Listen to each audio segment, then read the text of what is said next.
You never really know what you're gonna find when you take a stroll down the beach, but sometimes the most unexpected things can wash ashore. A perfect example would be when 6 backpacks all filled with cocaine were found on the 20th of November in 2013 on a beach near Tokyo, Japan. The total value of the drugs came around to be about $70 million. In 2012, a softball-sized eyeball floated onto the sand in Fort Lauderdale, Florida. It was discovered by a man who kicked it about a few times before taking it home and putting it in his refrigerator to keep it fresh for the Florida Fish and Wildlife Conservation Commission to retrieve and identify it. Naturally, rumors of colossal sea monsters started spreading throughout the area. Wildlife authorities quickly spoiled the fun by identifying the oversized oculus as belonging to a large swordfish. They noticed that there were also straight line cuts around the tissue, which means some weird fisherman cut out the eyeball and tossed it overboard. Ego Leonard. The Lego figure seen here with some of its buddies have washed up on several different beaches. They are 8-foot tall, 100-pound Lego men that have the text "No real than you are" written on their torsos. The first Ego Leonard sighting was in 2007 when the colorful sculpture was retrieved from a sea near the Netherlands. The following year he was found on Brighton Beach in the United Kingdom, and in 2011 he also showed up at the Siesta Key Beach in Florida. And finally he made an appearance in 2012 at a Los Angeles, California beach. In 2007, residents of 2 Dutch North Sea islands were thrilled when thousands of unripe bananas swept onto their shores.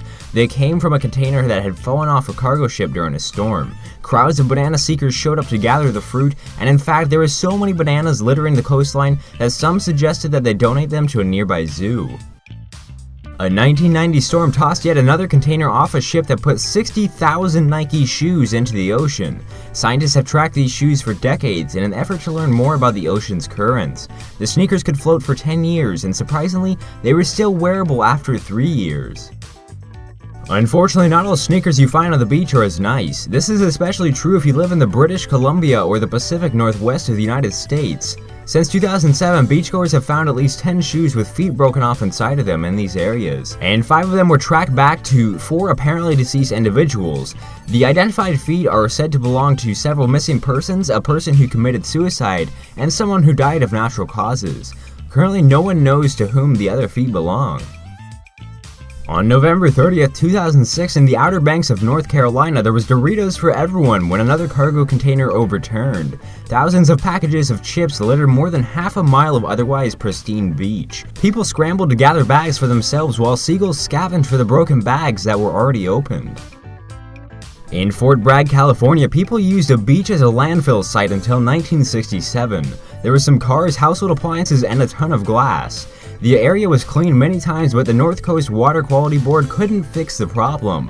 Luckily, the ocean waves were there to help and turned all the glass particles into smooth glass pebbles.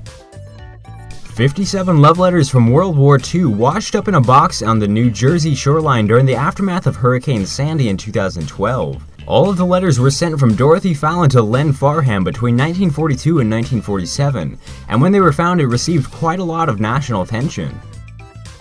The Montauk Monster made its debut in 2008 on a beach in New York and has remained the subject of controversy ever since. Authorities could only view the creature via photographs, yet the pictures alone were enough for the East Hampton Natural Resources Department and multiple zoologists to quickly peg the thing as a dead, bloated, and decomposing raccoon. While some have claimed that the Montauk Monster's legs were too long to be those of a raccoon, zoologists have debunked the notion by explaining that raccoons' legs are surprisingly leggy, and that their limb proportions actually match those of the monster. Also, what many have called a beak is actually a defleshed snout and exposed premaxillary bones. Furthermore, composite pictures of a raccoon body and the Montauk Monster show a perfect match.